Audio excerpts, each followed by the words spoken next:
Hi friends, welcome to my channel. ఇదే recipe వచ్చేసి పులిహోర చేద్దాం అనుకుంటున్నాను. దానికి కావాల్సిన పదార్థాలు ఏంటో చూద్దాం. పలుకులు, జీలకర్ర, ఆవాలు, శనగపప్పు, మినపప్పు, పసుపు, సాల్ట్. నెక్స్ట్ వచ్చేసి ఎండుమిర్చి, పచ్చిమిర్చి, అల్లం చిన్న చిన్న ముక్కలుగా తీసుకోవాలి, కరివేపాకు, నిమ్మకాయలు. ఇది చింతపండు గుజ్జు. లెమన్ జ్యూస్ తీసుకొని ఉంచుకోవాలి.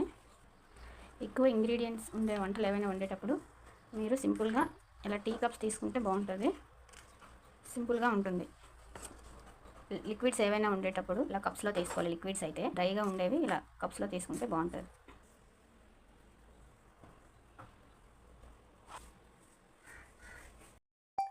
ప్యాన్ పెట్టుకొని ఆయిల్ వేసుకుందాం.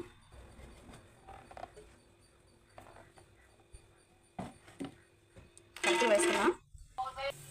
పలుకులు బాగా వేపుకోవాలి. పలుకులు బాగా ఫ్రై అయిపోయి రైస్ రెడీ చేసుకుందాం. వేడి వేడి రైస్లో కొంచెం పచ్చిమిర్చి, కరివేపాకు వేసుకుందాం. పచ్చిమిర్చి, కరివేపాకు, అల్లం వేసుకొని కలుపుకోవాలి. వేడిగా ఉండేటప్పుడు వేస్తే ఫ్లేవర్ వస్తుంది. పలుకులు వేసుకుందాం. మీకు టిప్ చెప్పబోతున్నాను. మనం వంటలు చేసుకునేటప్పుడు ఎక్కువగా అవుతాయి కదా గిన్నెలు, అవి కప్స్, అవి ఇలా వీటిలో తీసుకుంటే మనకి సింపుల్గా ఉంటుంది. Use and throw. ఇవైతే బాగుంటుంది. మా హోమ్మేడ్కి ఇబ్బంది అవుతుందని నేను ఇలా ప్లాన్ చేశాను. ఎవరికైనా ఇబ్బంది అవుతుంది, సో ఈ టిప్ యూజ్ చేసుకోండి. ఓకే. మినపప్పు, శనగపప్పు, ఆవాలు, మినపప్పు, శనగపప్పు, ఆవాలు, జీలకర్ర వేసుకున్నాను. ఇలా కలుపుకోవాలి.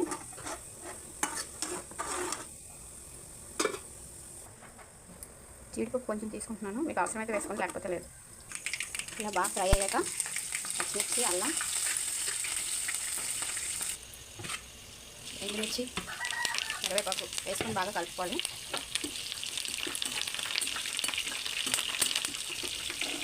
చూడండి, బాగా వేగాయి. ఇందులో కొంచెం పసుపు వేసుకుందాం. మనం రైస్లో పసుపు వేసుకోలేదు కాబట్టి ఇందులో వేసుకొని కొంచెం అలా ఫ్రై చేసుకుంటే టేస్ట్గా ఉంటుంది. ఓకే, రైస్లో వేసేద్దాం. రైస్లో వేసుకుందాం.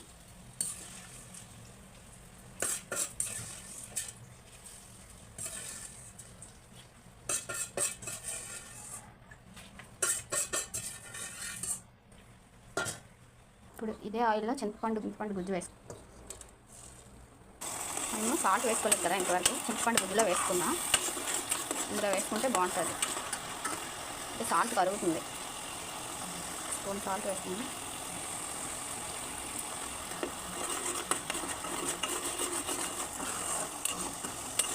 ఇలా బాగా దగ్గరగా అయిపోవాలి. ఆయిల్ పైకి తేలుతుంది. ఇందులో కొంచెం కరివేపాకు కూడా వేసుకోవచ్చు.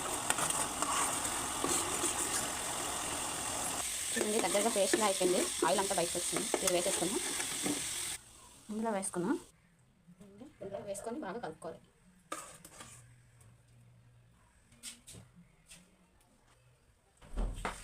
బాగా కలుపుకొని ఈ విధంగా బాగా కలుపుకొని లెమన్ యాడ్ చేసుకోవాలి.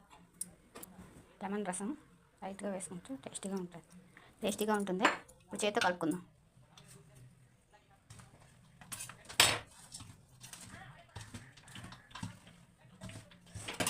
వేడిగా ఉంది.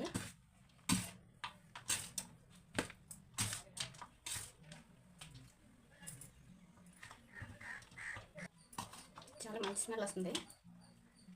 చూడండి ఎంత బాగుందో. సాల్ట్ చూద్దాం. సాల్ట్ అన్నీ సరిపోయింది. చాలా బాగుంది. పులిహోర రెడీ. దీన్ని బౌల్లోకి తీసుకుందాం. పులిహోర రెడీ ఫ్రెండ్స్. Thank you.